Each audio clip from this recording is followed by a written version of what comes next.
बस बेसिक नफ्सियात बता दूं। एक बच्चे को तीसरे चौथे पाँचवें साल के अंदर अंदर एक वैल्यू चेन क्रिएट करनी ज़रूरी होती है। वैल्यू चेन क्या होता है? पूरी लड़ी होती है, चेन लड़ी को कहते हैं कि step by step only 3 step process है करेज, शुजात की ट्रेनिंग देना। ठीक है, बच्चे ने क्या लड़ाइयाँ करनी है? उसने झगड़े तो नहीं करने, उसने जिम तो नहीं जाना ना। उस 4 साल के बच्चे को फिजिकल स्ट्रेंथ नहीं देनी होती। उस 4, 5, 6 साल तक के बच्चे को इमोशनल एक्सपोजर देना होता है, शुरू करना होता है। 8वें 9वें साल तक अगर ना दिया, देर हो गया, वो बुज़दिली रहेगा, हर एक से डरा करेगा, जब कोई मामला होगा सिरक जाया करेगा, स्ट्रेट आंखों में आंखें डाल के बात ही नहीं कर सकेगा किसी से। जब आप कहेंगे ना कि यार इसने तेरे साथ धोखा कर दिया, इसे जाके पूछ, वो कहेगा खैर खैर छोड़ दो, और क्या बहाने करेगा? माफ करने वाले को अल्लाह पसंद करता है। हालांकि अंदर डर होगा कि मैं सीधी बात, ये मेरे पे जुल्म क्यों किया, ये वाला जुमला भी नहीं बोल सकता मैं किसी से। माफ करने वाले को अल्लाह तब पसंद करता है जब आप माफ करने की पोजीशन के लायक हों।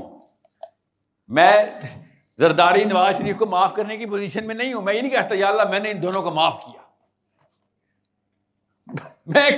मैं तो इस काबिल ही नहीं हूं कि माफी, उसकी भी काबिलियत होती है माफ करने की। हम अपनी बुज़दिली को कुरान की आयतों से भी जस्टिफाई करते हैं कि अल्लाह ताला माफ करने वालों को पसंद करता है। मुसलमान से सबसे ज्यादा डर किसको लगना चाहिए था? शर को, कि मेरी प्रेजेंस में शर एग्जिस्ट नहीं कर सकता। और हम क्या कर रहे हैं? हम सबसे पहले शुजात खींच लेते कि शुजात ना हो, इसके अंदर हिम्मत, करेज ना आ जाए इसके अंदर। और फिर क्या होता है? सही और गलत की तमीज तो जाहिर हमने देनी होती है। बेसिक्स तो पता है हमारी।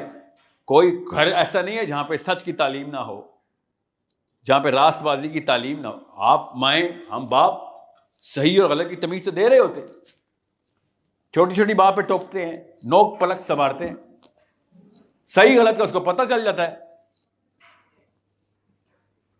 और एनर्जी सेक्टर करेज का जीरो होता है। सोचे जरा कि क्या बनने लगा अभी। एक बंदे को कुछ करने की ताकत छीन ली गई है और सही और गलत की तमीज दे दी गई है। उसके बाद कॉम्बिनेशन क्या बनता है कि मैं जहां जहां बुराई देखूंगा डिप्रेशन में जाऊंगा और कुछ ना कर सकूंगा। उसके बाद अपने इंफीरियरिटी कॉम्प्लेक्स में भी चला जाऊंगा और फिर क्या करूंगा? उसकी रिवर्स स्पिन करूंगा ना। रिवर्स स्पिन होती है, इंसान ने अपने आप को तो कहीं ना कहीं जस्टिफाई करना होता है। तो नीचे अपने बेटों को, हमारे बच्चों की बात हो रही है, वो बड़े होके अपने बेटों को फिर ऐसे हीरो क्रिएट करके देंगे अपने अमाल में कि जिसमें बुराई रोकनी ही नहीं है। बिकॉज क्योंकि मैं तो रोक नहीं सकता, मेरी मां ने मुझे मुश्किल कर दिया था। अब अपने बेटे के सामने मैं ऐसा हीरो क्रिएट करूंगा जो बुराइयां नहीं रोकता, वरना मैं हीरो हो जाऊंगा और चेन कंटिन्यू हो जाएगी। इसलिए आपको पता चलेगा कि हमारे ज्यादातर हीरोज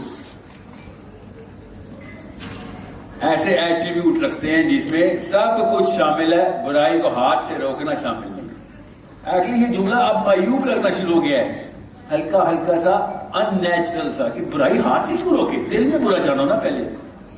जब दिल में भी नहीं बुरा जान लो तो फिर उसके बारे में आवाज उठाओ, और अगर वो भी नहीं कुछ हो रहा तो फिर हाथ से रोको ना। हमें साइकिल उल्टी लगना शुरू हो गई। आपके दिमाग में भी यही वाली साइकिल ज्यादा सेंस बना रही है ना कि सर पहले मैं बुराई को बुरा तो मानूं, उसके बाद मैं कुछ उसके बारे में आवाज तो उठाऊं, और अगर ये भी नहीं हो रहा तो फिर हाथ तो उठाऊं, है ना? लगता तो ऐसे ही ना, फितरी साइकिल। ये इतनी तवाज़ो मेरे लिए, आप सोच सकते हैं मैं इस हालत में खा सकता हूं। ये कोई जश्न का मौका है। टॉपिक सुनिए जरा, फ्लेवर में क्या बात करूं। नेचुरल साइकिल क्या है कि पहले बुराई को बुराई माने, उसके बाद उसके बारे में आवाज उठाएं, और अगर नहीं हो सकते तो हाथ से रोकें। कॉमन सेंस के खिलाफ बात है कि तुझसे आवाज तो उठाई नहीं जा रही, दिल में तो बुरा जान नहीं सक रहा, तो आवाज उठाएगा? किस चीज की आवाज उठाएगा? तूने तो दिल में नहीं बुरा जानता, और अगर तू आवाज भी नहीं उठा सकता, इतनी तेरे कमजोर है, और तू हाथ उठाएगा आगे जाके। ये किसी ने 2 नंबर पट्टी पढ़ाई है कि तेरी जबान की हिम्मत तो है नहीं, मुंह खोलेगा तो मारा जाएगा, मगर टार्जन बनने की तेरे अंदर हिम्मत है। ये उल्टी किताबें हमें पढ़ाई जाती हैं।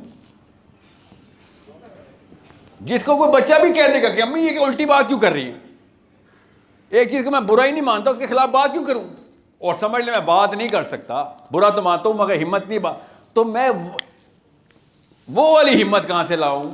अचानक ही वो वाली हिम्मत आ जाएगी। एक कमजोर बंदे को अचानक हिम्मत आ रही है कि हाँ बात नहीं करनी, बस जाके गला दबा देना है शैतान का। ऐसे नहीं होता। नबी इस्लाम ने इसलिए साइकिल सीधी करके दी कि हर मुसलमान, जब अल्लाह ताला ने कहा ना तुम बेहतरीन उम्मत इसलिए हो क्योंकि नसारा क्या करते हैं, क्रिश्चियंस, वो अमर बिल मारूफ करते हैं, अच्छाई की भलाई की तलकीन करते हैं।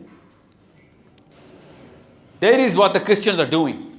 But तुम खैरुल उम्मा हो, you are superseding everybody because तुम सिर्फ अच्छाई की तलकीन नहीं करते, तुम जाके बुराई को रोक लेते। बुराई को हाथ से रोकने की कैपेबिलिटी आपको बता रहा हूं। चोंच बड़ी करें और हिम्मत ट्रांसफर करें। नबी इस्लाम ने इस आयत के ऊपर इरशाद फरमाया कि जब मुसलमान बुराई देखता है तो सबसे पहले क्या करता है, एकदम हाथ से पकड़ लेता है उसको, सबसे पहले हाथ से रोक। गोरे अपनी तमाम तर फिलॉसफी के बाद लाचार हैं कि तुम्हारे नबी ने ये चक्का उल्टा कैसे कर दिया। पहले दिल में बुरा जानते हैं, बाद में कुछ नेक्स्ट स्टेप 2 पे आता है। थर्ड स्टेप है ढीठ को सजा देना। आपके भी ज़हन में गोरों वाला चक्का नॉर्मल लग रहा है अभी,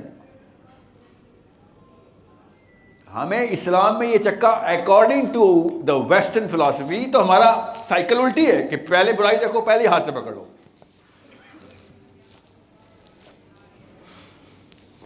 बिग बिग बिग प्रॉब्लम। ये प्रॉब्लम इज सॉल्व जब आपकी बच्ची को कोई पकड़ लेगा तो उस वक्त आपको मोहम्मद सल्लल्लाहु अलैहि वसल्लम की साइकिल चाहिए होगी, यहाँ पे मोहम्मदी साइकिल, कि दिल में बुरा जानने वाले मुल्तानी नहीं चाहिए, हाथ से पकड़ने वाले चाहिए थे। जब मेरी कोई बच्ची पकड़ रहा था, कॉमन सेंस ही अगर हाथ से पकड़ने वाला है तो वो पहले 2 स्टेजेस नॉर्मली नेचुरली कवर कर चुका हुआ है। वो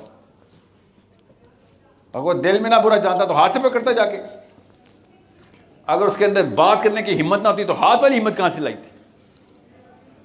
that's the power of Islam, that's the psychology of the prophet सल्लल्लाहु अलैहि वसल्लम, जो हमें प्रॉफेट सल्लल्लाहु अलैहि वसल्लम ट्रांसफर करी जा रही है। इसलिए सहाबा से शैतान डर के भागता था।